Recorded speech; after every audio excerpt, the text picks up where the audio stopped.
नारायणं नमस्कृत्य नरं चैव नरोत्तमं देवीं सरस्वतीं व्यासं ततो जयमुदीरयेत्।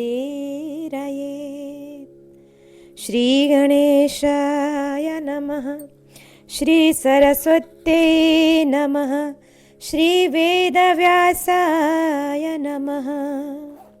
श्रीमन महर्षि वेदव्यास प्रणीत श्री महाभारत द्वितीय खंड। श्री महाभारतम विराट पर्व। आज से हम विराट पर्व को श्रवण करेंगे।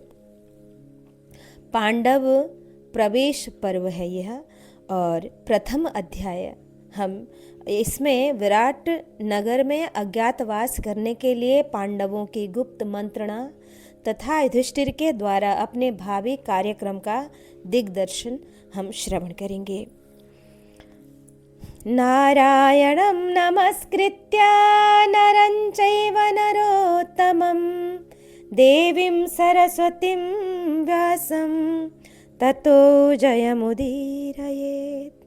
अंतर्यामी भगवान श्री कृष्ण, नारायण भगवान श्री कृष्ण, उनके नित्य सखा, नर स्वरूप नरश्रेष्ठ अर्जुन, उनकी लीला प्रकट करने वाली भगवती सरस्वती और उनकी लीलाओं का संकलन करने वाले महर्षि वेदव्यास को नमस्कार करके जय महाभारत का पाठ करना चाहिए।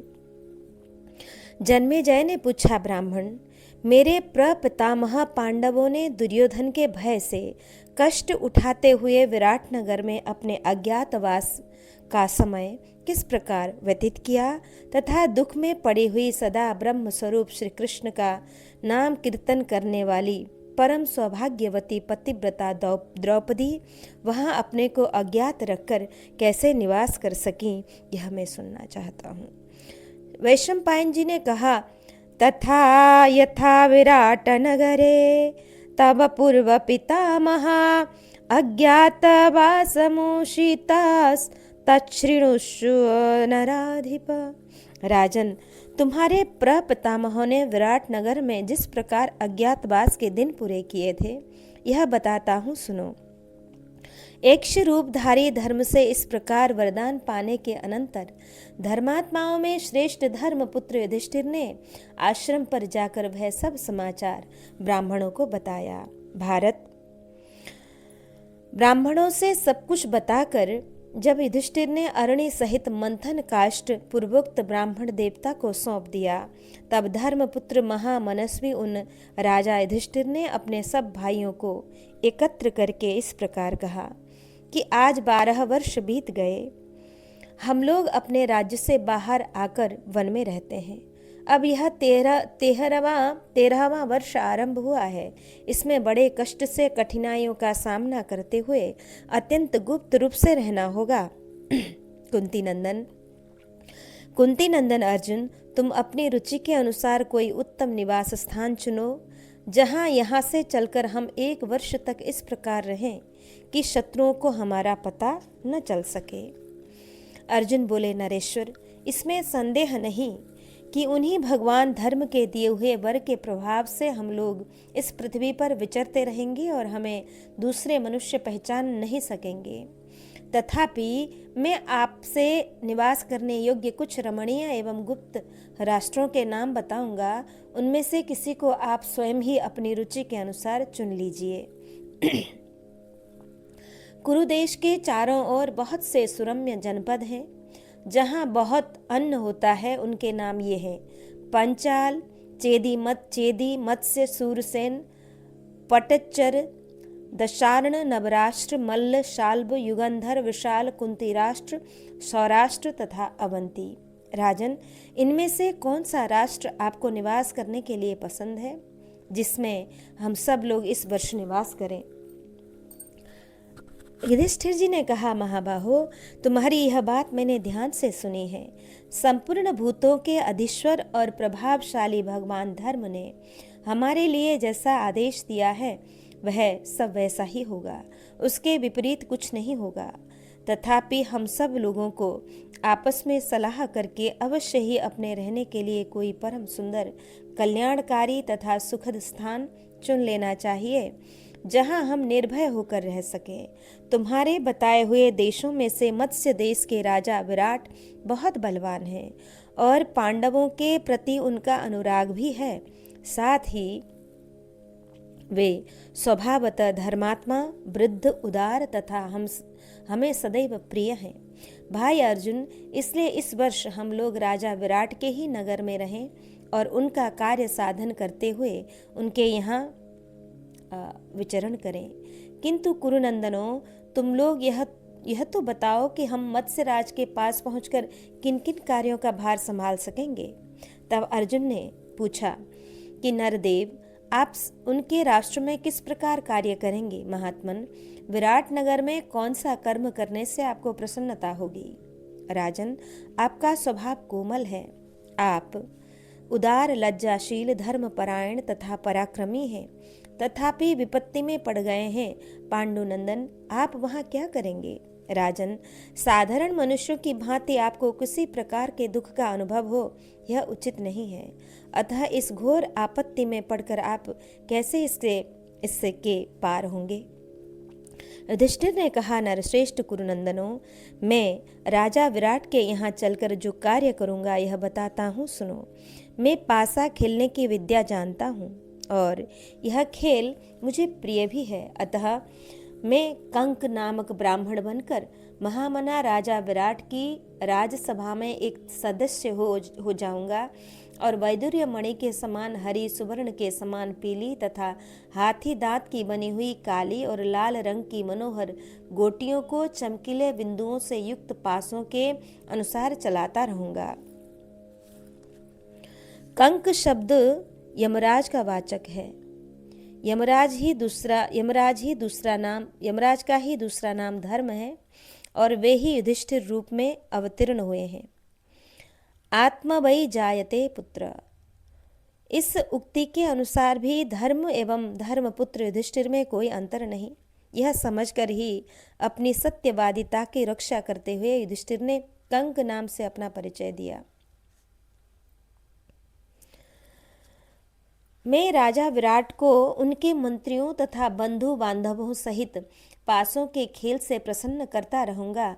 इस रूप में मुझे कोई पहचान न सकेगा और मैं उन मत्स्य नरेश को भलीभांति संतुष्ट रखूंगा। यदि वे राजा मुझसे पूछेंगे कि आप कौन हैं, तो मैं उन्हें बताऊंगा कि मैं पहले महाराज युधिष्ठिर का प्राणों के समान प्रिय सखा था। इस प्रकार मैंने तुम लोगों को बता दिया कि विराट नगर में मैं किस प्रकार रहूंगा। वैशंपायन जी कहते हैं, जन्मेजय, इस प्रकार अज्ञातवास में अपने द्वारा किए जाने वाले कार्य को बतलाकर युधिष्ठिर भीमसेन से बोले कि भीमसेन, तुम मत्स्य देश में किस प्रकार कोई कार्य कर सकोगे। तुमने गंधमादन पर्वत पर क्रोध से सदा लाल आंखें किए रहने वाले क्रोधवश नामक यक्षियों और महापराक्रमी राक्षसों का वध करके पांचाल कुमारी द्रौपदी को बहुत से कमल ला कर दिए थे। शत्रुहंता भीम, ब्राह्मण परिवार की रक्षा के लिए तुमने भयानक आकृति वाले नरभक्षी राक्षस राज बक को भी मार डाला था और इस प्रकार एक चक्रा नगरी को भय रहित एवं कल्याणयुक्त बनाया था। महाबाहो, तुमने महावीर हिडंब और राक्षस किरमी को मारकर वन को निष्कंटक बनाया था। संकट में पड़ी हुई मनोहर हास्य वाली द्रौपदी को भी तुमने जटासुर का वध करके छुड़ाया था। तात भीमसेन, तुम अत्यंत बलवान एवं अमर्षशाली हो। राजा विराट के यहाँ कौन सा कार्य करके तुम प्रसन्नता पूर्वक रह सकोगे, यह बताओ। भीमसेन ने कहा, पौरगभो ब्रुवाणोऽहं वल्लभो नाम भारत, उपस्थास्यामि राजानां विराटमिति मे मतिः। भरतवंश शिरोमणे, मैं पौरगभ पाकशाला का अध्यक्ष पौरगभ बनकर और वल्लभ नाम से अपना परिचय देकर राजा विराट के दरबार में उपस्थित होऊंगा, यही मेरा विचार है। मैं रसोइये बनने के काम में चतुर हूँ। अपने ऊपर राजा के मन में अत्यंत प्रेम उत्पन्न करने के उद्देश्य से उनके लिए सूप, दाल, कढ़ी एवं साग आदि तैयार करूंगा और पाकशाला में भलीभांति शिक्षा पाए हुए चतुर रसोइयों ने राजा के लिए पहले जो जो व्यंजन बनाए होंगे उन्हें भी अपने बनाए हुए व्यंजनों से तुच्छ सिद्ध कर दूंगा। इतना ही नहीं, मैं रसोइये के लिए लकड़ियों के बड़े से बड़े गड्ढे को भी उठा लाऊंगा। जिस महान कर्म को देखकर राजा विराट मुझे अवश्य रसोइये के काम पर नियुक्त कर लेंगे। भारत, मैं वहाँ ऐसे ऐसे अद्भुत कार्य करता रहूंगा जो साधारण मनुष्य की शक्ति के बाहर है। इससे राजा विराट के दूसरे सेवक राजा के ही समान मेरा सम्मान करेंगे और मैं भक्ष्य, भोज्य, रस तथा पेय पदार्थों का इच्छा अनुसार उपयोग करने में समर्थ होऊंगा। राजन, बलवान हाथी अथवा महाबली बैल भी यदि काबू में करने के लिए मुझे सौंपे जाएंगे तो मैं उन्हें भी बांधकर अपने वश में कर लूंगा। तथा जो कोई भी मल्ल युद्ध करने वाले पहलवान जन समाज में दंगल करना चाहेंगे, राजा का प्रेम बढ़ाने के लिए मैं उनसे भी बढ़ जाऊंगा। परंतु कुश्ती करने वाले इन महा पहलवानों को मैं किसी प्रकार जान से नहीं मारूंगा, अपितु इस प्रकार नीचे गिराऊंगा जिससे उनकी मृत्यु न हो। महाराज के पूछने पर मैं यह कहूंगा कि मैं राजा युधिष्ठिर के यहाँ आरालिक मतवाले हाथियों को भी काबू में करने वाला गज शिक्षक, गोभी करता महाबली वृषभों को भी पछाड़ कर उन्हें नाथने वाला सूप करता, दाल, साग आदि भांति भांति के व्यंजन बनाने वाला तथा नियोधक दंगली पहलवान रहा हूँ। राजन, अपने आप अपनी रक्षा करते हुए विराट के नगर में विचरूंगा। मुझे विश्वास है कि मैं इस प्रकार वहाँ सुखपूर्वक रह सकूंगा। युधिष्ठिर बोले कि जो मनुष्यों में श्रेष्ठ महाबली और महाबाहु है, पहले भगवान श्री कृष्ण के साथ बैठे हुए जिस अर्जुन के पास खांडव वन को जलाने की इच्छा से ब्राह्मण का रूप धारण करके साक्षात अग्निदेव पधारे थे, जो गुरुकुल को आनंद देने वाला तथा किसी से भी परास्त न होने वाला है, वह कुंती नंदन धनंजय विराटनगर में कौन सा कार्य करेगा? जिसने खांडव दाह के समय वहां पहुंचकर एकमात्र रथ का आश्रय ले इंद्र को पराजित कर तथा नागों एवं राक्षसों को मारकर अग्निदेव को तृप्त किया और अपने अप्रतिम सौंदर्य से नागराज वासुकी की बहन उलूपी का चित्त चुरा लिया, एवं जो सम्मुख युद्ध करने वाले वीरों में सबसे श्रेष्ठ है, वह अर्जुन वहां क्या काम करेगा? जैसे तपने वाले तेजस्वी पदार्थों में सूर्य श्रेष्ठ है, मनुष्य में ब्राह्मण का स्थान ऊंचा है, जैसे सर्पों में आशीविष जाति वाले सर्प महान है, तेजस्वियों में अग्नि श्रेष्ठ है, अस्त्र शस्त्रों में वज्र का स्थान ऊंचा है, गौओं में ऊंचे कंधे वाला सांड बड़ा माना गया है, जलाशयों में समुद्र सबसे महान है, वर्षा करने वाले मेघों में पर्जन्य श्रेष्ठ है, नागों में धृतराष्ट्र तथा हाथियों में ऐरावत बड़ा है, जैसे प्रिय संबंधियों में पुत्र सबसे अधिक प्रिय है और अकारण हित चाहने वाले सुहृदों में धर्म पत्नी सबसे बढ़कर है। जैसे पर्वतों में मेरु श्रेष्ठ है, देवताओं में मधुसूदन भगवान विष्णु श्रेष्ठ हैं, ग्रहों में चंद्रमा श्रेष्ठ है और सरोवरों में मानसरोवर श्रेष्ठ है। भीमसेन, अपनी अपनी जाति में जिस प्रकार ये पूर्वोक्त वस्तुएं विशिष्ट मानी गई हैं, वैसे ही संपूर्ण धनुर्धारियों में युवावस्था से संपन्न यह गुणाकेश निद्रा विजय अर्जुन श्रेष्ठ है। यह देवराज इंद्र और भगवान श्री कृष्ण से किसी बात में कम नहीं है। श्वेत घोड़ों वाले रथ पर चलने वाला यह महा तेजस्वी गांडीवधारी विभत्सु अर्जुन वहां कौन सा कार्य करेगा? इनमें 5 वर्षों तक इसने 5 वर्षों तक देवराज इंद्र के भवन में रहकर ऐसे दिव्यास्त्र प्राप्त किए हैं, जिनका मनुष्य में होना एक अद्भुत सी बात है। अपने देवोपम स्वरूप से प्रकाशित होने वाले अर्जुन ने अनेक दिव्यास्त्र पाए हैं। जिस अर्जुन को मैं 12वां रुद्र और 13वां आदित्य मानता हूँ, नवम वसु तथा 10वां ग्रह स्वीकार करता हूँ, जिसकी दोनों भुजाएं एक सी विशाल हैं। प्रत्यंचा के आघात से उनकी त्वचा कठोर हो गई है, जैसे बैलों के कंधों पर जुआठे की रगड़ से चिन्ह बन जाता है, उसी प्रकार जिसकी दाहिनी और बाईं भुजाओं पर प्रत्यंचा की रगड़ से चिन्ह बन गए हैं। जैसे पर्वतों में हिमालय, सरिताओं में समुद्र, देवताओं में इंद्र, वसुओं में हव्यवाहन अग्नि, मृगों में सिंह तथा पक्षियों में गरुड़ श्रेष्ठ है, उसी प्रकार कवचधारी वीरों में जिसका स्थान सबसे ऊंचा है, वह अर्जुन विराटनगर में जाकर क्या काम करेगा। अर्जुन ने कहा, महाराज, मैं राजा की सभा में यह दृढ़ता पूर्वक कहूँगा कि मैं षंडक नपुंसक हूँ। राजन, यद्यपि मेरी दाईं बाईं भुजाओं में धनुष की डोरी की रगड़ से जो महान चिन्ह बन गए हैं, उन्हें छिपाना बहुत कठिन है, तथापि कंगन आदि आभूषणों से मैं इन ज्याघात चिन्हित भुजाओं को ढक लूँगा। मैं दोनों कानों में अग्नि के समान कांतिमान कुंडल पहनकर हाथों में शंख की चूड़ियाँ धारण कर लूँगा। इस प्रकार तीसरी प्रकृति नपुंसक भाव जो अपना कर सिर पर चोटी गूंथ लूँगा और अपने को बृहन्नला नाम से घोषित करूँगा। स्त्री भाव से अपने स्वरूप को छिपाकर बारंबार पूर्ववर्ती राजाओं के चरित्रों का गान करके महाराज विराट तथा अंतःपुर की अन्यान्य स्त्रियों का मनोरंजन करूँगा। राजन, मैं विराट नगर की स्त्रियों को गीत गाने, विचित्र ढंग से नृत्य करने तथा भांति भांति के बाजे बजाने की शिक्षा दूंगा। कुंती नंदन, प्रजाजनों के उत्तम आचार विचार और उनके किए हुए अनेक प्रकार के सत्कर्मों का वर्णन करता हुआ मैं मायामय नपुंसक वेश से बुद्धि द्वारा अपने यथार्थ स्वरूप को छिपाए रखूंगा। पांडुनंदन, यदि राजा विराट ने मेरा परिचय पूछा तो मैं कह दूंगा कि मैं महाराज युधिष्ठिर के घर में महारानी द्रौपदी की परिचारिका।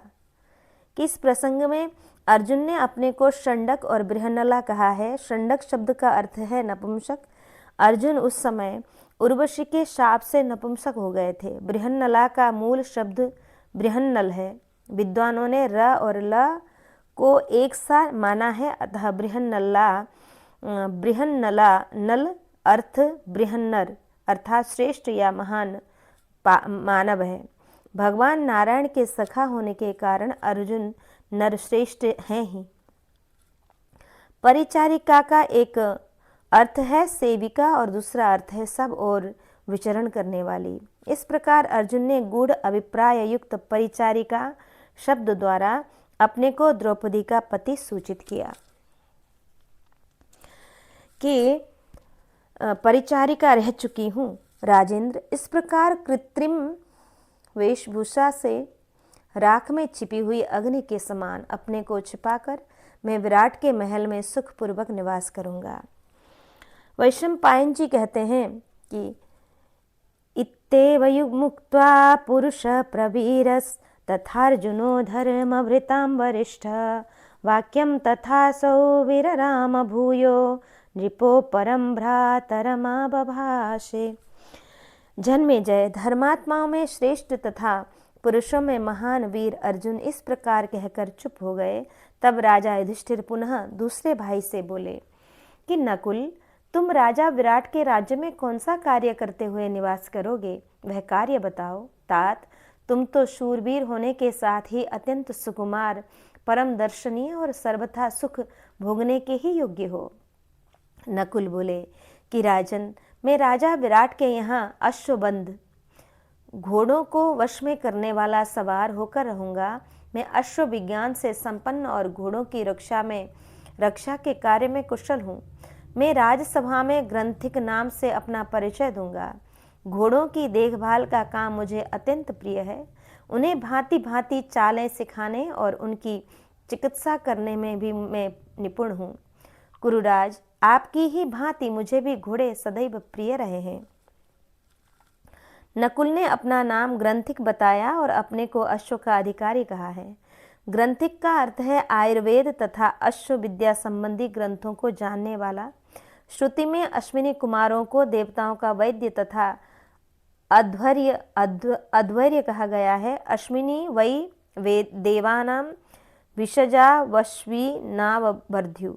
नकुल अश्विनी कुमारों के पुत्र हैं, अतः उनका अपने को ग्रंथिक कहना उपयुक्त ही है। नास्ति स्वे तेषाम ते अश्वः, जिनके कल तक जीवित रहने की आशा न हो वे अश्व हैं। इस व्युत्पत्ति के अनुसार जीवन की आशा छोड़कर युद्ध में डटे रहने वाले वीरों को अश्व कहते हैं। नकुल उनके अधिकारी अर्थात वीरों में प्रधान है, अतः उनका यह परिचय यथार्थ ही है। विराटनगर में जो लोग मुझे पूछेंगे उन्हें मैं इस प्रकार उत्तर दूंगा। तात, पहले पांडुनंदन राजा युधिष्ठिर ने मुझे अश्वों का अध्यक्ष बना रखा था। महीपते में जिस प्रकार वहां विहार करूंगा वह सब मैंने आपको बता दिया। राजा विराट के नगर में अपने को छिपाए रखकर ही मैं सर्वत्र विचरूंगा। राजा विराट के समीप भैया सहदेव, युधिष्ठिर ने पूछा, भैया सहदेव तुम राजा विराट के समीप कैसे जाओगे? उनके यहाँ क्या काम करते हुए गुप्त रूप से निवास करोगे? सहदेव ने कहा, महाराज मैं राजा विराट के यहाँ गौओं की गिनती, जांच पड़ताल करने वाला गौशालाध्यक्ष होकर रहूंगा।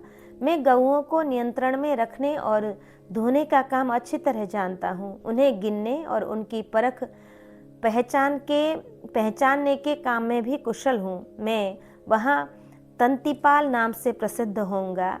इसी नाम से मुझे सब लोग जानेंगे। मैं बड़ी चतुराई से अपने को छिपाए रखकर वह सब और विचरूंगा। अतः मेरे विषय में आपकी मानसिक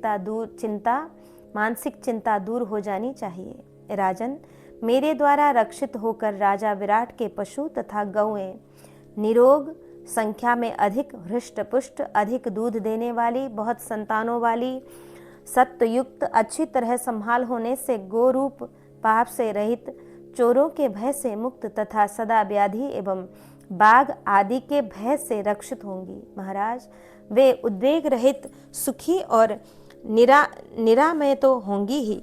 भूपाल, पहले आपने मुझे सदा गौओं की देखभाल के कार्य में नियुक्त किया है।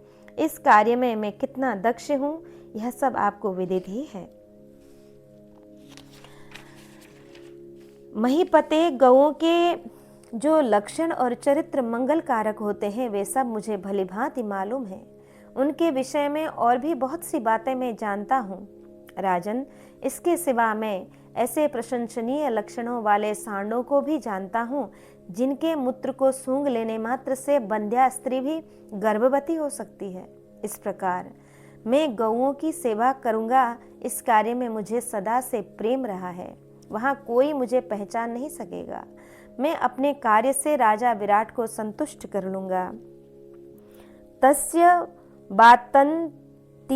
तिरनामानी दामानी। इस श्रुति के अनुसार तंती शब्द का वाणी का वाचक है।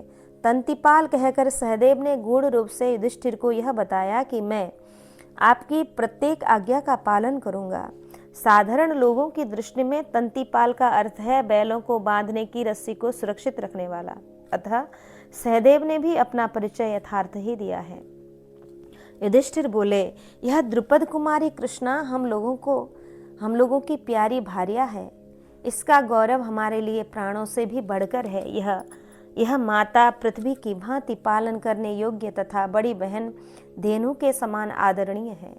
यह तो दूसरी स्त्रियों की भांति कोई काम काज भी नहीं जानती, फिर वहाँ किस कर्म का आश्रय लेकर निवास करेगी। इसका शरीर अत्यंत सुकुमार है, इसकी अवस्था नहीं है। यह यशस्विनी राजकुमारी परम सौभाग्यवती तथा पतिव्रता है। भला यह विराट नगर में किस प्रकार रहेगी? इस भामिनी ने जब से जन्म लिया है तब से अब तक माला, सुगंधित पदार्थ, भांति भांति के गहने तथा अनेक प्रकार के वस्त्रों को ही जाना है। इसने कभी कष्ट का अनुभव नहीं किया है। तब द्रौपदी ने कहा, भारत, इस जगत में बहुत सी ऐसी स्त्रियां हैं जिनका दूसरों के घरों में पालन होता है और जो शिल्प कर्मों द्वारा जीवन निर्वाह करती हैं। वे अपने सदाचार से स्वतः सुरक्षित होती हैं। ऐसी स्त्रियों को सैरंध्री कहते हैं। लोगों को अच्छी तरह मालूम है कि सैरंध्री की भांति दूसरी स्त्रियां बाहर की यात्रा नहीं करती, अतः सैरंध्री के वेश में मुझे कोई पहचान नहीं सकेगा। इसलिए मैं सैरंध्री कहकर अपना परिचय दूंगी। बालों को संवारने और वेणी रचना आदि के कार्यों में मैं बहुत निपुण हूँ। यदि राजा मुझसे पूछेंगे तो मैं कह दूंगी कि मैं महाराज युधिष्ठिर के महल में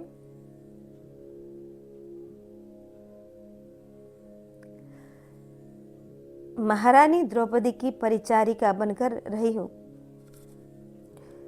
मैं अपनी रक्षा स्वयं कर लूंगी। आप जो मुझसे पूछते हैं कि तुम वहाँ क्या करोगी, कैसे रहोगी, उसके उत्तर में निवेदन है कि मैं यशस्विनी राजपत्नी सुदेशना के पास जाऊंगी। मुझे अपने पास आई हुई जानकर वे रख लेंगी और सब प्रकार से मेरी रक्षा करेंगी। अतः आपके मन में इस बात का दुख नहीं होना चाहिए कि द्रौपदी कैसे सुरक्षित रह सकेगी। युधिष्ठिर बोले, कृष्ण, तुमने भली बात कही, इसमें कल्याण ही भरा है। क्यों न हो तुम ऊंचे कुल में उत्पन्न जो हुई हो। भामिनी, तुम्हें पाप का रंच मात्र भी ज्ञान नहीं है। तुम साध्वी हो और उत्तम व्रत के पालन में तत्पर रहती हो। कल्याणी, वहाँ ऐसा वर्ताव करना जिससे वे पापी शत्रु फिर सुखी होने का अवसर न पा सकें, वे तुम्हें किसी तरह पहचान न सकें। युधिष्ठिर बोले, कर्माण्युत्तानि भूयुष्माभिर्यानि यानि करिष्यथा मम चापि तथा बुद्धि रुचिता विधि निश्चयात्। विराट के यहाँ रहकर तुम्हें जो जो कार्य करने हैं वे सब तुमने बताए। मुझे भी अपनी बुद्धि के अनुसार जो कार्य उचित प्रतीत हुआ वह कह चुका। जान पड़ता है विधाता का यही निश्चय है। अब मेरी सलाह यह है कि ये पुरोहित धौम्य जी रसोइयों तथा पाकशाला के अध्यक्ष के साथ राजा द्रुपद के घर जाकर रहें और वहां अपने अग्निहोत्र की अग्नियों की रक्षा करें तथा ये इंद्रसेन आदि सेवकगण केवल रथों को लेकर शीघ्र यहाँ से द्वारका को चले जाएं। और ये जो द्रौपदी की सेवा करने वाली स्त्रियां हैं वे सब रसोइयों और पाकशाला अध्यक्ष के साथ पांचाल देश को ही चले जाएं। वहाँ सब लोग यही कहें, हमें पांडवों का कुछ भी पता नहीं है। वे सब द्वैत बन से ही हमें छोड़कर न जाने कहाँ चले गए। वैशंपायन जी कहते हैं, जन्मेजय, इस प्रकार आपस में एक दूसरे की सलाह लेकर वे अपने अपने पृथक पृथक कर्म बतलाकर पांडवों ने पुरोहित धौम्य की भी सम्मति ली। तब पुरोहित धौम्य ने उन्हें इस प्रकार सलाह दी। धौम्य बोले, विहितं पांडवा सर्वं ब्राह्मणेषु सुहृत्सु च याने प्रहरणे चैत्वा तथैवाग्निषु भारत त्वया रक्षा विधातव्या कृष्णाय फाल्गुनेन च विदितं यो यथा सर्वं लोकवृत्तमिदं तव।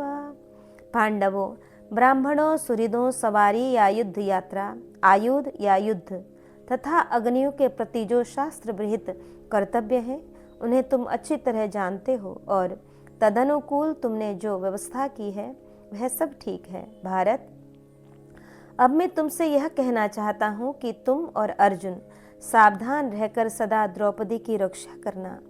लोक व्यवहार की सभी बातें अथवा साधारण लोगों के व्यवहार तुम सब लोगों को विदित है। विदित होने पर भी हितैषी सुहृदों का कर्तव्य है कि वे स्नेहवश हित की बात बतावें। यही सनातन धर्म है और इसी से काम एवं अर्थ की प्राप्ति होती है। इसलिए मैं भी जो युक्ति युक्त बातें बताऊंगा उन्हें यहाँ ध्यान देकर सुनो। राजपुत्रों, मैं यह बात बताना चाहता हूँ कि राजा के घर में रहकर कैसा बर्ताव करना चाहिए। इसके अनुसार राजकुल में रहते हुए भी तुम लोग वहाँ के सब दोषों से पार हो जाओगे। कुरुनंदन, विवेकी पुरुष के लिए राजमहल में निवास करना अत्यंत कठिन है। वहाँ तुम्हारा अपमान हो या सम्मान, सब कुछ सहकर 1 वर्ष तक अज्ञात भाव से रहना चाहिए। तदंतर 14वें वर्ष में तुम लोग अपनी इच्छा के अनुसार सुखपूर्वक विचरण कर सकोगे। राजा से मिलना हो तो पहले द्वारपाल से मिलकर राजा को सूचना देनी चाहिए और मिलने के लिए उनकी आज्ञा मांग लेनी चाहिए। इन राजाओं पर पूर्ण विश्वास कभी न करे। अपने लिए वही आसन पसंद करे जिस पर दूसरा कोई बैठने वाला न हो। जो मैं राजा का प्रिय व्यक्ति हूँ, यूँ मानकर कभी राजा की सवारी पलंग, पादुका, हाथी एवं रथ आदि पर नहीं चढ़ता है, वही राजा के घर में कुशल पूर्वक रह सकता है। जिन जिन स्थानों पर बैठने से दुराचारी मनुष्य संदेह करते हों, वहाँ वहाँ जो कभी नहीं बैठता, वही राजभवन में रह सकता है। बिना पूछे राजा को कभी कर्तव्य का उपदेश न दें, मौन भाव से ही उसकी सेवा करें और उपयुक्त अवसर पर राजा की प्रशंसा भी करें। झूठ बोलने वाले मनुष्य के प्रति राजा लोग दोष दृष्टि कर लेते हैं। इसी प्रकार वे मिथ्यावादी मंत्री का भी अपमान करते हैं। बुद्धिमान पुरुष को चाहिए कि वह राजाओं की रानियों से मेल जोल न करे और जो रेनिवास में आते जाते हों, राजा जिनसे द्वेष रखते हों तथा जो लोग राजा का अहित चाहने वाले हों, उनसे भी मैत्री स्थापित न करे। छोटे से छोटे कार्य भी राजा को जनाकर ही करे। राज दरबार में ऐसा आचरण करने वाले मनुष्यों को कभी हानि नहीं उठानी पड़ती। बैठने के लिए अपने को ऊंचा आसन प्राप्त होता हो तो भी जब तक राजा न पूछें, बैठने का आदेश न दें, तब तक राज दरबारी की मर्यादा का ख्याल करके अपने को जन्मांध सा माने, मानो उस आसन को वह देखता ही न हो। इस भाव से खड़ा रहकर राज आज्ञा की प्रतीक्षा करता रहे। क्योंकि शत्रु विजयी राजा लोग मर्यादा का उल्लंघन करने वाले अपने पुत्र, नाती, पोते और भाई का भी आदर नहीं करते। इस जगत में राजा को अग्नि के समान दाहक मानकर उसके अत्यंत निकट न रहे और देवता के समान निग्रह तथा अनुग्रह में समर्थ जानकर उसकी कभी अवहेलना न करे। इस प्रकार यत्न पूर्वक उसकी परिचर्या में संलग्न रहे। इसमें संदेह नहीं कि जो मिथ्या एवं कपटपूर्ण उपचार के द्वारा राजा की सेवा करता है, वह एक दिन अवश्य उसके हाथ से मारा जाता है। राजा जिस जिस कार्य के लिए आज्ञा दे उसी का पालन करे। लापरवाही, घमंड और क्रोध को सर्वथा त्याग दे। कर्तव्य और अकर्तव्य के निर्णय के सभी अवसरों पर हितकारक और प्रिय वचन कहे। यदि दोनों संभव न हो तो प्रिय वचन का त्याग करके भी जो हितकारक हो वही बात करे। हित विरोधी प्रिय वचन कदापि न कहे। सभी विषयों तथा सब बातों में राजा के अनुकूल रहे। कथा वार्ता में भी राजा के सामने ऐसी बातों का बार बार चर्चा न करे जो उससे अप्रिय एवं अहितकर प्रतीत होती हों। विद्वान पुरुष, मैं राजा का प्रिय व्यक्ति नहीं हूँ, ऐसा मानता हुआ सदा सावधान रहकर उसकी सेवा करे। राजा के लिए जो हितकर और प्रिय हो वही कार्य करे। जो चीज़ राजा को पसंद न हो उसका कदापि सेवन न करे। उसके शत्रुओं से बातचीत न करे और अपने स्थान से कभी विचलित न हो। ऐसा बर्ताव करने वाला मनुष्य ही राजा के यहाँ सकुशल रह सकता है। विद्वान पुरुष को चाहिए कि वह राजा के दाहिने या बाएं भाग में बैठे, क्योंकि राजा के पीछे अस्त्र शस्त्रधारी अंगरक्षक सैनिकों का स्थान होता है। राजा के सामने किसी के लिए भी ऊंचा आसन लगाना सर्वथा निषिद्ध है। उसकी आंखों के सामने यदि कोई पुरस्कार वितरण या वेतनदान आदि का कार्य हो रहा हो तो उससे बिना बुलाए स्वयं पहले लेने की चेष्टा नहीं करनी चाहिए, क्योंकि ऐसी ढिठाई तो दरिद्रों को भी बहुत अप्रिय जान पड़ती है। फिर राजाओं की तो बात ही क्या है। राजाओं की किसी झूठी बात को दूसरे मनुष्य के सामने प्रकाशित न करे, क्योंकि झूठ बोलने वाले मनुष्य से राजा लोग द्वेष मान लेते हैं। इसी तरह जो लोग अपने को पंडित मानते हैं उनका भी राजा तिरस्कार करते हैं। मैं शूरवीर हूँ अथवा बड़ा बुद्धिमान हूँ, ऐसा घमंड न करे। जो सदा राजा को प्रिय लगने वाले कार्य ही करता है वही उसका प्रेम पात्र तथा ऐश्वर्य भोग से संपन्न होता है। राजा से दुर्लभ ऐश्वर्य तथा प्रिय भोग प्राप्त होने पर मनुष्य सदा सावधान होकर उसके प्रिय एवं हितकर कार्यों में संलग्न रहे। जिसका क्रोध बड़ा भारी संकट उपस्थित कर देता है, और जिसकी प्रसन्नता महान फल ऐश्वर्य भोग देने वाली है, उस राजा का कौन बुद्धिमान पुरुष मन से भी अनिष्ट साधन करना चाहेगा।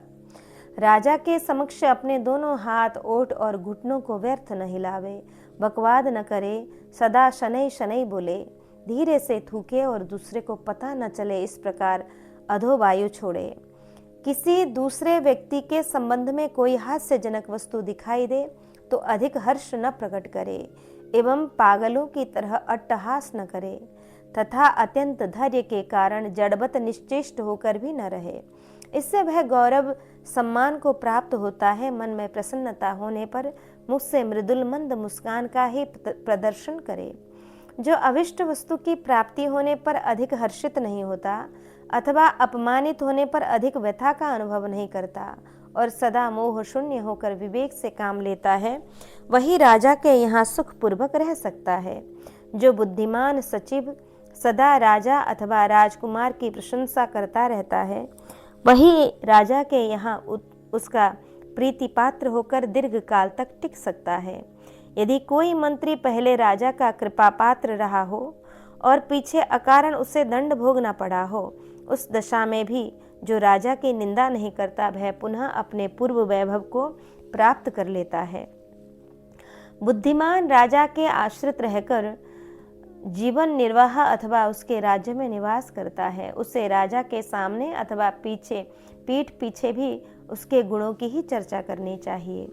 जो मंत्री राजा को बलपूर्वक अपने अधीन करना चाहता है, वह अधिक समय तक अपने पद पर टिक नहीं सकता। इतना ही नहीं, उसके प्राणों पर भी संकट आ जाता है। अपनी भलाई अथवा लाभ देखकर दूसरे को सदा राजा के साथ न मिलावे,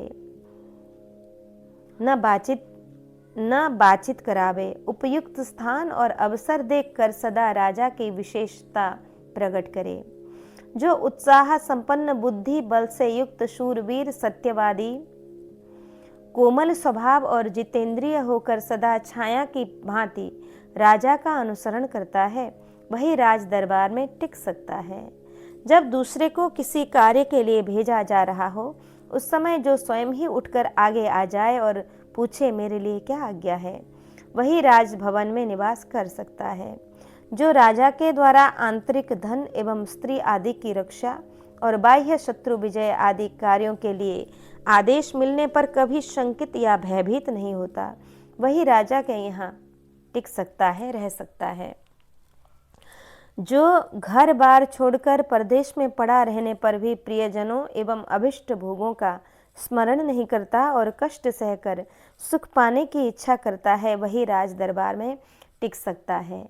राजा के समान वेशभूषा न धारण करे, उसके अत्यंत निकट न रहे, उसके सामने उच्च आसन पर न बैठे, अपने साथ राजा ने जो गुप्त सलाह की हो उसे दूसरों पर प्रकट न करे।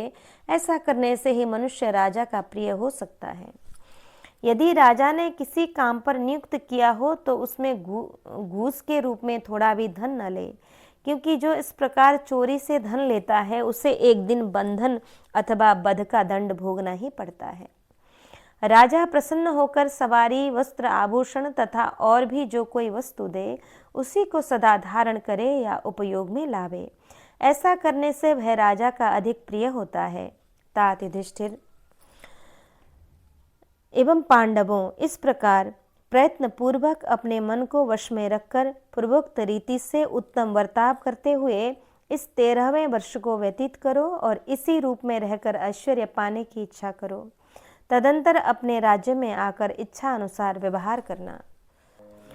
युधिष्ठिर बोले, अनुशिष्टास्म भद्रम ते नैतद भक्तास्ति कश्चन कुंती मृते मातरम नो विदुरम वा महामतिम। ब्राह्मण, आपका भला हो, आपने हमें बहुत अच्छी शिक्षा दी। हमारी माता कुंती तथा बुद्धिमान विदुर जी को छोड़कर दूसरा कोई नहीं है जो हमें ऐसी बात बतावे। अब हमें इस दुख सागर से पार होने, यहाँ से प्रस्थान करने और विजय पाने के लिए कर्तव्य आवश्यक हो, उसे आप पूर्ण करें।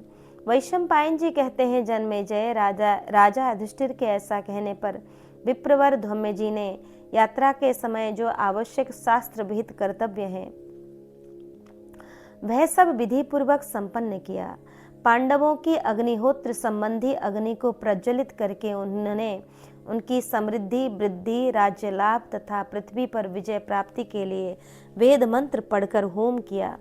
तत्पश्चात पांडवों ने अग्नि तथा तपस्वी ब्राह्मणों की परिक्रमा करके द्रौपदी को आगे रखकर वहां से प्रस्थान किया। कुछ 6 व्यक्ति ही आसन छोड़कर एक साथ चले थे। उन पांडव वीरों के चले जाने पर जप यज्ञ करने वालों में श्रेष्ठ धौम्य जी उस अग्निहोत्र संबंधी अग्नि को साथ लेकर पांचाल देश में चले गए। इंद्रसेन आदि सेवक भी पूर्वोक्त आदेश पाकर यदुवंशियों की नगरी द्वारका में जा पहुंचे और वहां स्वयं सुरक्षित हो रथ और घोड़ों की रक्षा करते हुए सुखपूर्वक रहने लगे। वैशंपायन जी कहते हैं कि जन्मेजय ते वीरा बद्ध निस्त्रिंसांस तथा बद्ध कपालिनः बद्ध गोधं गुलीत्राणा कालिंदीमभितो ययुः। जन्मेजय, तदंतर वे वीर पांडव तलवार बांधे, पीठ पर तुड़ीर कसे, गोह के चमड़ों से बने हुए अंगुलित्र दस्ताने पहने पैदल चलते चलते यमुना नदी के समीप जा पहुँचे। इसके बाद वे यमुना के दक्षिण किनारे पर पैदल ही चलने लगे। उस समय उनके मन में यह अभिलाषा जाग उठी थी कि अब हम वनवास के कष्ट से मुक्त हो अपना राज्य प्राप्त कर लेंगे। उन सब ने धनुष ले रखे थे। वे महान धनुर्धर और महापराक्रमी वीर पर्वतों और वनों के दुर्गम प्रदेशों में डेरा डालते और हिंसक पशुओं को मारते हुए यात्रा कर रहे थे। आगे जाकर वे दशारण से उत्तर और पांचाल से दक्षिण एवं यक्रिल्लोमा तथा शूरसेन देश के बीच से होकर यात्रा करने लगे। उन्होंने हाथों में धनुष धारण कर रखे थे। उनकी कमर में तलवारें बंधी थी। उनके शरीर मलिन एवं उदास थे। उन सब की दाढ़ी मूछें बढ़ गई थी। किसी के पूछने पर वे अपने को मत्स्य देश के निवास करने की इच्छुक बताते थे। इस प्रकार उन्होंने वन से निकलकर मत्स्य राष्ट्र के जनपद में प्रवेश किया।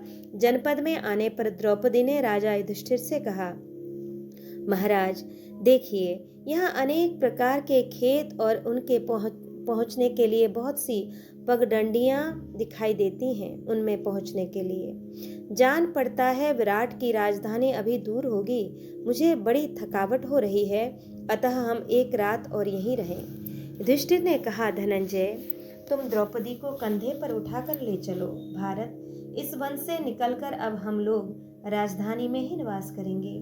वैशंपायन जी कहते हैं, राजन, तब गजराज के समान महापराक्रमी अर्जुन ने तुरंत ही द्रौपदी को उठा लिया और नगर के निकट पहुंचकर उन्हें कंधे से उतारा। राजधानी के समीप पहुंचकर कुंती नंदन युधिष्ठिर ने अर्जुन से कहा, भैया, हम अपने अस्त्र शस्त्र कहाँ रखकर नगर में प्रवेश करें? तात, यदि अपने आयुधों के साथ हम नगर में प्रवेश करेंगे तो निसंदेह यहाँ के निवासियों को उद्वेग, भय में डाल देंगे। तुम्हारा गांडीव धनुष तो बहुत बड़ा और भारी है। संसार के सब लोगों में उसकी प्रसिद्धि है। ऐसी दशा में यदि हम अस्त्र शस्त्र लेकर नगर में चलेंगे तो यहाँ सब लोग हमें शीघ्र ही पहचान लेंगे, इसमें संशय नहीं है। यदि हम में से एक भी पहचान लिया गया तो हमें दोबारा 12 वर्षों के लिए वन में प्रवेश करना पड़ेगा, क्योंकि हमने ऐसी ही प्रतिज्ञा कर रखी है। अर्जुन ने कहा, राजन, स्मशान भूमि के समीप एक टीले पर यह शमी का बहुत बड़ा एक सघन वृक्ष है। उसकी शाखाएं बड़ी भयानक हैं। इस पर चढ़ना कठिन है। पांडवों, मेरा विश्वास है कि यहाँ कोई ऐसा मनुष्य नहीं है जो हमें अपने अस्त्र शस्त्रों को यहाँ रखते समय देख सके। यह वृक्ष रास्ते से बहुत दूर जंगल में है। इसके आसपास हिंसक जीव और सर्प आदि रहते हैं। विशेषतः यह दुर्गम स्मशान भूमि के निकट है, अतः यहाँ तक किसी के आने या वृक्ष पर चढ़ने की संभावना नहीं है। इसलिए इसी शमी वृक्ष पर हम अपने शस्त्र और अस्त्र रखकर नगर में चलें। भारत, ऐसा करके हम यहाँ जैसा सुयोग होगा उसके अनुसार विचरण करेंगे। वैशंपायन जी कहते हैं, जन्मेजय, धर्मराज युधिष्ठिर से ऐसा कहकर अर्जुन वहां अस्त्र शस्त्रों को रखने के प्रयत्न में लग गए। कुरुश्रेष्ठ अर्जुन ने जिस धनुष के द्वारा एकमात्र रथ का आश्रय ले संपूर्ण देवताओं और मनुष्यों पर विजय पाई थी तथा अनन्य अनेक समृद्धिशाली जनपदों पर विजय पताका फहराई थी, जिस धनुष ने दिव्य बल से संपन्न असुरों आदि की सेनाओं को संहार किया था, जिसकी टंकार ध्वनि बहुत दूर तक फैलती है, उस उदार तथा अत्यंत भयंकर गांडीव धनुष की प्रत्यांचा अर्जुन ने उतार डाली। परंतप वीर युधिष्ठिर ने जिसके द्वारा समूचे कुरुक्षेत्र की रक्षा की थी, उस धनुष की अक्षय डोरी को उन्होंने ही उतारा। भीमसेन ने जिसके द्वारा पांचाल वीरों पर विजय पाई थी, दिग्विजय के समय उन्होंने अकेले ही जिसकी सहायता से बहुतेरे शत्रुओं को परास्त किया था, वज्र के फटने और पर्वत के विदीर्ण होने के समान जिसका भयंकर टंकार सुनकर कितने ही शत्रु युद्ध छोड़कर भाग खड़े हुए, तथा जिसके सहयोग से उन्होंने सिंधुराज जयद्रथ को परास्त किया था, अपने उसी धनुष की प्रत्यांचा भीमसेन ने भी उतार दिया, जिनका मुख तांबे के समान लाल था और जो बहुत कम बोलते थे। उन महाबाहु माद्री नंदन नकुल ने दिग्विजय के समय जिस धनुष की सहायता से पश्चिम दिशा पर विजय प्राप्त की थी, समूचे कुरुकुल में जिनके समान दूसरा कोई रूपवान न होने के कारण जिन्हें नकुल कहा जाता था, जो युद्ध में शत्रुओं को रुलाने वाले शूरवीर थे, उन वीरवर नकुल ने भी अपने पूर्वोक्त धनुष की प्रत्यांचा उतार दी। शास्त्रानुकूल तथा उदार आचार विचार वाले शक्तिशाली वीर सहदेव ने भी जिसकी सहायता से दक्षिण दिशा को जीता था, उस धनुष की डोरी उतार दी। धनुष के साथ साथ पांडवों ने बड़े बड़े एवं चमकीले खड्ग, बहुमूल्य तुणीर, छुरे के समान तीखी धार वाले धार और विशाट नामक बाण भी रख दिए। वैशंपायन जी कहते हैं, राजन, तदंतर कुंती नंदन युधिष्ठिर ने नकुल को आज्ञा दी कि वीर, तुम इस शमी पर चढ़कर ये धनुष आदि अस्त्र शस्त्र रख दो। तब नकुल ने उस वृक्ष पर चढ़कर उसके खोखली में वे धनुष आदि आयुध स्वयं अपने हाथों से रखे। उसके जो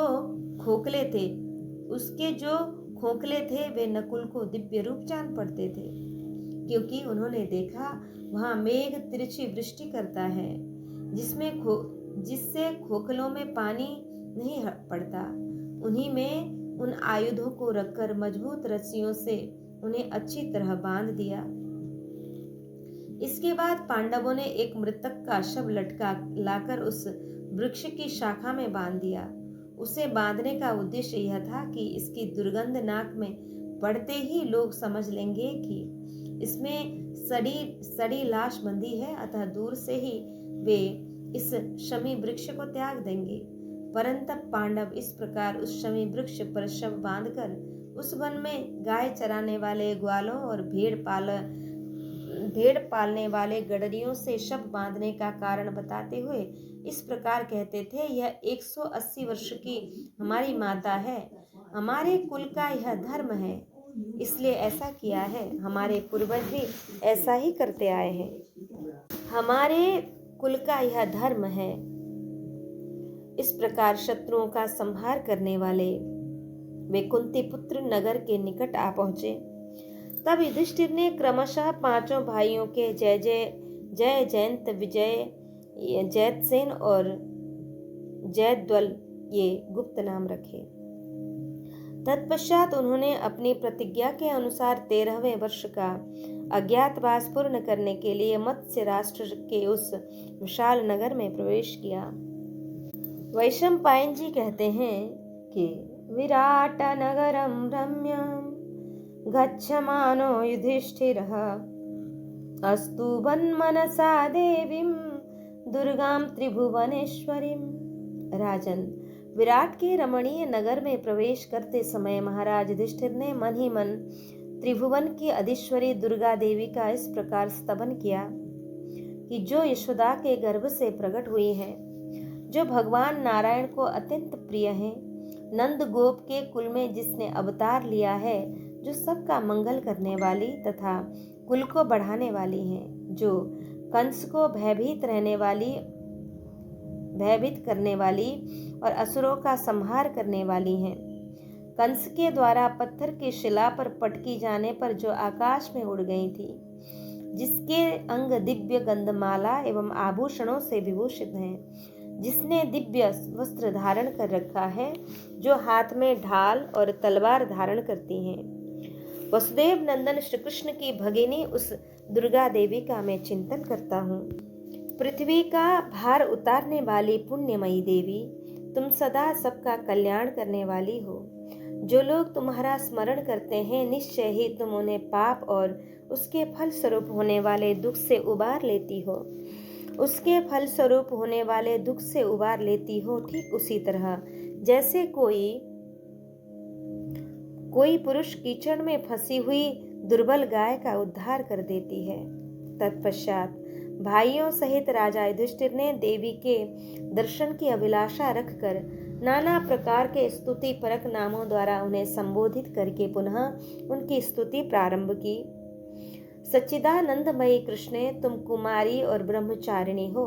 तुम्हारी अंग कांति प्रभात कालीन सूर्य के सदृश लाल है। तुम्हारा मुख पूर्णिमा के चंद्रमा की भांति आह्लाद प्रदान करने वाला है। तुम 4 भुजाओं से सुशोभित विष्णु रूपा और 4 मुखों से अलंकृत ब्रह्म स्वरूपा हो। तुम्हारे नितंब और उरोज पीन है। तुमने मोर पंख का कंकण धारण किया है तथा केयूर और अंगद पहने रखे हैं। देवी, भगवान नारायण की धर्म पत्नी लक्ष्मी जी के समान तुम्हारी शोभा हो रही है। आकाश में विचरने वाली देवी, तुम्हारा स्वरूप और ब्रह्मचर्य परम उज्जवल है। श्याम सुंदर श्री कृष्ण की छवि के समान तुम्हारी श्याम कांति है। श्याम सुंदर श्री कृष्ण की बहन कृष्णा कहलाती हो तुम। तुम्हारा मुख संकर्षण के समान है। तुम वर और अभय मुद्रा धारण करने वाली, ऊपर उठी हुई 2 विशाल भुजाओं को इंद्र की ध्वजा के समान धारण करती हो। तुम्हारे तीसरे हाथ में पात्र, चौथे हाथ में कमल और 5वें में घंटा सुशोभित है। छठे हाथ में पाश, 7वें में धनुष तथा 8वें में महान चक्र शोभा पाता है। यही तुम्हारे नाना प्रकार के आयुध हैं। इस पृथ्वी पर स्त्री का जो विशुद्ध स्वरूप है वह तुम ही हो। कुंडल मंडित कर्ण युगल तुम्हारे मुखमंडल की शोभा बढ़ाते हैं। देवी, तुम चंद्रमा से होड़ लेने वाले मुख से सुशोभित होती हो। तुम्हारे मस्तक पर विचित्र मुकुट है। बंधे हुए केशों की बेड़ी सांप की आकृति के समान कुछ और ही शोभा दे रही है। यहाँ कमर में बंधी हुई सुंदर करधनी के द्वारा तुम्हारी ऐसी शोभा हो रही है मानो नाग से लपेटा हुआ मंदराचल हो। तुम्हारी मयूरपिच्छ से चिन्हित ध्वजा आकाश में ऊंची फहरा रही है। तुमने ब्रह्मचर्य व्रत धारण करके तीनों लोकों को पवित्र कर दिया है। देवी, इसलिए संपूर्ण देवता तुम्हारी स्तुति और पूजा भी करते हैं। तीनों लोकों की रक्षा के लिए महिषासुर का नाश करने वाली देवेश्वरी, मुझ पर प्रसन्न होकर दया करो। मेरे लिए कल्याणमयी हो जाओ। तुम जया और विजया हो। तुम ही संग्राम में विजय देने वाली हो, अतः मुझे भी विजय दो। इस समय तुम मेरे लिए वरदायिनी हो जाओ। पर्वतों में श्रेष्ठ विंध्यांचल पर तुम्हारा सनातन निवास स्थान है। काली काली महाकाली, तुम पर खड्ग और खड़बांग धारण करने वाली हो। जो प्राणी तुम्हारा अनुसरण करते हैं उन्हें तुम मनोवांछित वर देती हो। इच्छा अनुसार विचरने वाली देवी, जो मनुष्य अपने ऊपर आए हुए संकट का भार उतारने के लिए तुम्हारा स्मरण करते हैं, तथा जो मानव प्रतिदिन प्रातःकाल तुम्हें प्रणाम करते हैं, उनके लिए इस पृथ्वी पर पुत्र अथवा धन धान्य आदि कुछ भी दुर्लभ नहीं है। दुर्गे, तुम दुसह दुख से उद्धार करती हो, इसलिए लोगों के द्वारा दुर्गा कही जाती हो। जो दुर्गम वन में कष्ट पा रहे हो, महासागर में डूब रहे हो अथवा लुटेरों के वश में पड़ गए हो, उन सब मनुष्यों के लिए तुम ही परम गति हो। तुम ही उन्हें संकट से मुक्त करती हो। महादेवी, पानी में तैरते समय, दुर्गम मार्ग में चलते समय और जंगलों में भटक जाने पर जो तुम्हारा स्मरण करते हैं, वे मनुष्य क्लेश नहीं पाते। तुम ही कीर्ति, श्री, धृति, सिद्धि, लज्जा, विद्या, संतति, मति, संध्या, रात्रि, प्रभा, निद्रा, ज्योत्सना, कांति, क्षमा और दया हो। तुम पूजित होने पर मनुष्य के बंधन, मोह, पुत्र नाश और धन नाशक का संकट, व्याधि, मृत्यु और संपूर्ण भय नष्ट कर देती हो। मैं भी राज्य से भ्रष्ट हुआ हूँ, इसलिए तुम्हारी शरण में आया हूँ। कमल दल के समान विशाल नेत्रों वाली देवी, देवेश्वरी, मैं तुम्हारे चरणों में मस्तक रखकर प्रणाम करता हूँ, मेरी रक्षा करो। सत्य, हमारे लिए वस्तुतः सत्य स्वरूपा बनो, अपनी महिमा को सत्य कर दिखाओ। शरणागतों की रक्षा करने वाली भक्त वत्सले दुर्गे, मुझे शरण दो। इस प्रकार तुम्हारी स्तुति करने पर देवी दुर्गा ने पांडुनंदन युधिष्ठिर को प्रत्यक्ष दर्शन दिया तथा राजा के पास आकर यह बात कही कि देवी बोली, शृणु राजन महाबाहो मदीयं वचनं प्रभो, भविष्यन्त्यचिरादेव संग्रामे विजयस्तव। कि महाबाहु राजा युधिष्ठिर, मेरी बात सुनो। समर्थ राजन, शीघ्र ही तुम्हें संग्राम में विजय प्राप्त होगी। मेरे प्रसाद से कौरव सेना को जीत कर उसका संहार करके तुम निष्कंटक राज्य करोगे और पुनः इस पृथ्वी का सुख भोगोगे। राजन, तुम्हें भाइयों सहित पूर्ण प्रसन्नता प्राप्त होगी। मेरी कृपा से तुम्हें सुख और आरोग्य सुलभ होगा। लोक में जो मनुष्य मेरा कीर्तन और स्तवन करेंगे, वे पाप रहित होंगे और मैं संतुष्ट होकर उन्हें राज्य, बड़ी आयु, निरोग शरीर और पुत्र प्रदान करूंगी। राजन, जैसे तुमने मेरा स्मरण किया है, इसी प्रकार जो लोग परदेश में रहते समय नगर में, युद्ध में, शत्रुओं द्वारा संकट प्राप्त होने पर घने जंगलों में, दुर्गम मार्ग में, समुद्र में तथा गहन पर्वत पर भी मेरा स्मरण करेंगे, उनके लिए इस संसार में कुछ भी दुर्लभ न होगा। पांडवों, जो इस उत्तम स्तोत्र का भक्ति भाव से सुनेगा या पढ़ेगा, उसके संपूर्ण कार्य सिद्ध हो जाएंगे। मेरे कृपा प्रसाद से विराट नगर में रहते समय तुम सब लोग को कौरवगण अथवा उस नगर के निवासी मनुष्य नहीं पहचान सकेंगे। शत्रुओं का दमन करने वाले राजा युधिष्ठिर से ऐसा कहकर वरदायिनी देवी दुर्गा पांडवों की रक्षा का भार ले वहीं अंतर्ध्यान हो गई। वैशंपायन जी कहते हैं कि ततस्तुते पुण्यतमां शिवां शुभां महर्षि गंधर्व निषेवितोदकां त्रिलोककान्तामवतीर्य जाह्नवीं वृषिंश्च देवांश्च पितॄन् तपर्यन्। राजन, तदंतर पांडवों ने परम पवित्र कल्याणमयी मंगलमयी स्वरूपा त्रिभुवन कमनीय गंगा में, जिनके जल का महर्षि और गंधर्व गण सदा सेवन करते हैं, उतरकर देवताओं, ऋषियों तथा पितरों का तर्पण किया। तत्पश्चात राजा युधिष्ठिर अग्निहोत्र जप और मंगल पाठ करके धर्मराज के दिए हुए वरदान का चिंतन करते हुए पूर्व दिशा की ओर चले और हाथ जोड़कर धीरे धीरे धर्मराज का स्मरण करने लगे। मेरे पिता प्रजापति धर्म वरदायक देवता हैं। उन्होंने प्रसन्न चित्त होकर मुझे वर दिया है। मैंने प्यास से पीड़ित हो जल की इच्छा से अपने भाइयों को भेजा था। मेरी प्रेरणा से ही वे एक सरोवर में उतरे, परंतु उस वन में श्रेष्ठ यक्ष के रूप में आए हुए उन धर्मराज से मेरे भाइयों ने उसी प्रकार धराशायी कर दिया जैसे वज्रधारी इंद्र महान संग्राम में दानवों को मार गिराते हैं। तब मैंने वहां जाकर उनके प्रश्नों का उत्तर दे उन वरदायक गुरु रूप पिता को संतुष्ट किया। उस समय प्रसन्न हो भगवान धर्म ने बड़े स्नेह से मुझे हृदय से लगाया और वर देने के लिए उद्यत हो मुझसे कहा, पांडुनंदन, तुम जो कुछ चाहते हो मुझसे वह वर मांग लो। मैं तुम्हें वर देने के लिए आकाश में खड़ा हूँ, मेरी ओर देखो। तब मैंने अपने वरदायक पिता भगवान धर्मराज से कहा, प्रभु, मेरी बुद्धि सदा धर्म में ही लगी रहे तथा ये मेरे छोटे भाई जीवित हो जाएं और पहले जैसा रूप, युवावस्था एवं बल प्राप्त कर लें।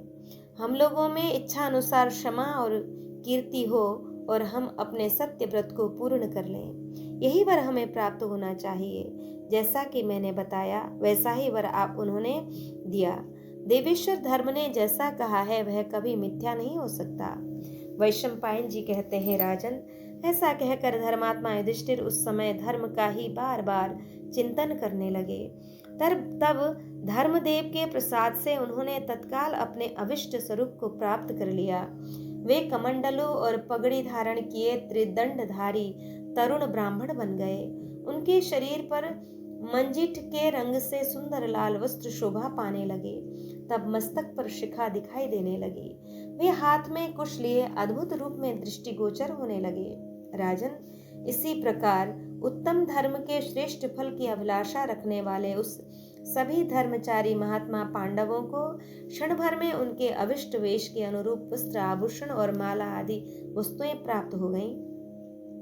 तदंतर वैदुर्य के समान हरी, सुवर्ण के समान पीली तथा लाल और काली, चौसर की गोटियों सहित पासों को कपड़े में बांधकर बगल में दबाए हुए राजा युधिष्ठिर सबसे पहले राजा के दरबार में गए। उस समय राजा विराट सभा में बैठे थे। वे बड़ी यशस्वी और मत्स्य राष्ट्र के अधिपति थे। राजा युधिष्ठिर भी महान यशस्वी कौरव वंश की मर्यादा को बढ़ाने वाले तथा महानुभाव अत्यंत प्रभावशाली थे। सब राजे महाराजे उनका सत्कार करते थे। तीखे विष वाले सर्प की भांति वे दुर्धर्ष थे।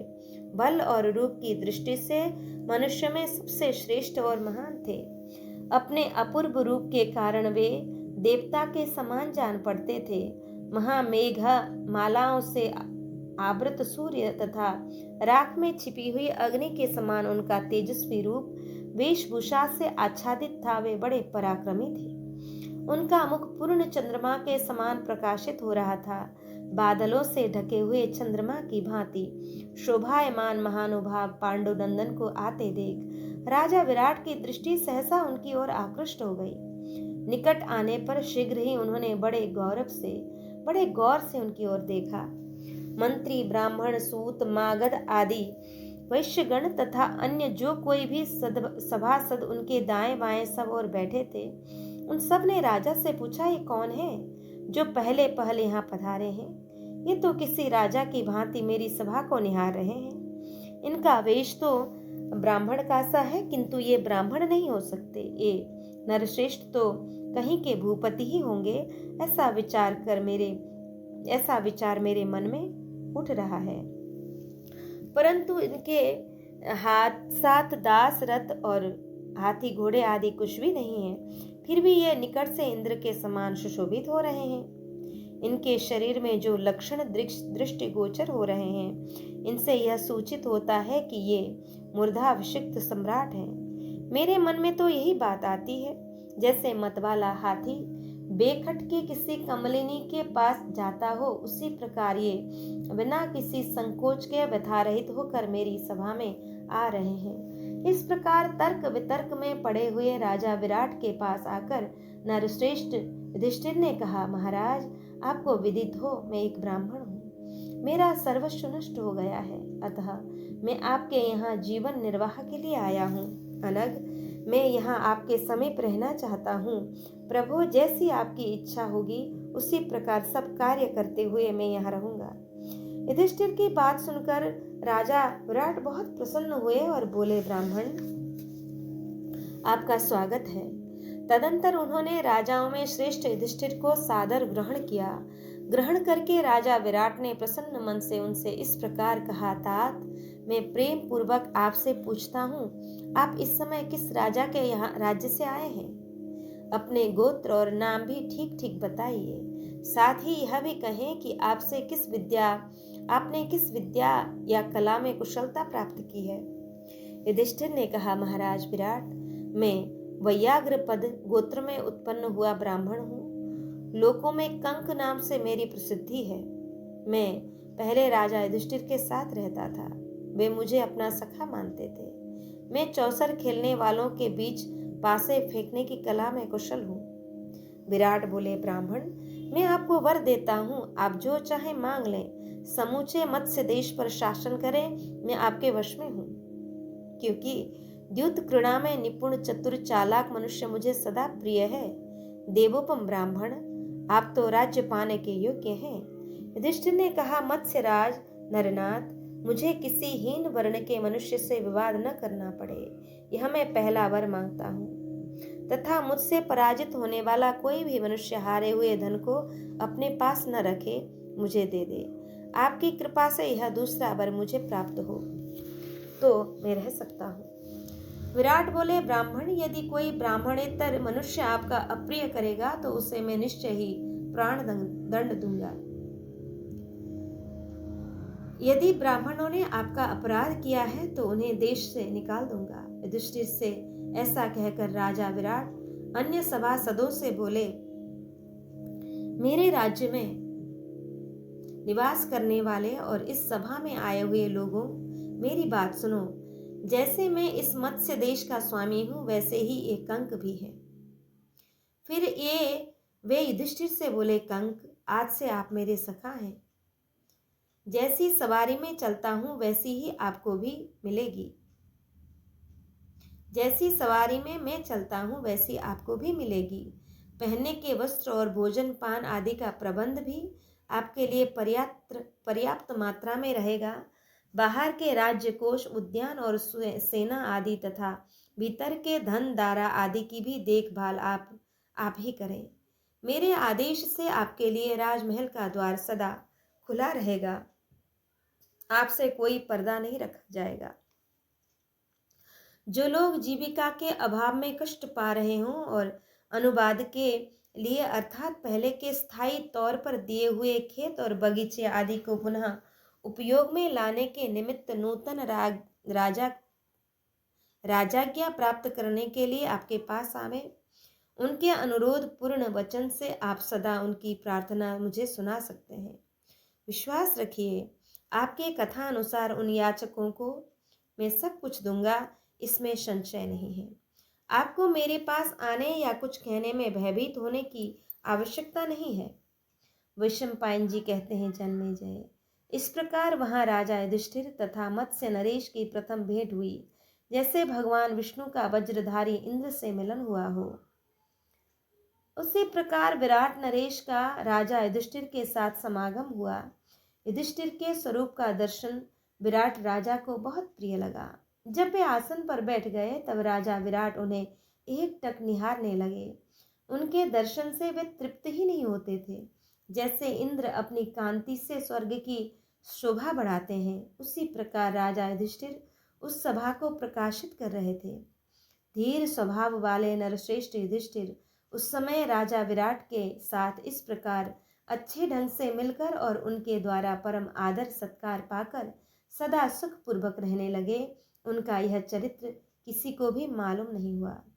इस प्रकार श्री महाभारत विराट पर्व के अंतर्गत पांडव प्रवेश पर्व में युधिष्ठिर प्रवेश विषयक 7वां अध्याय यहाँ पूर्ण हुआ।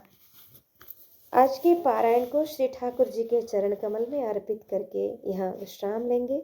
जय जय श्री राधे श्याम।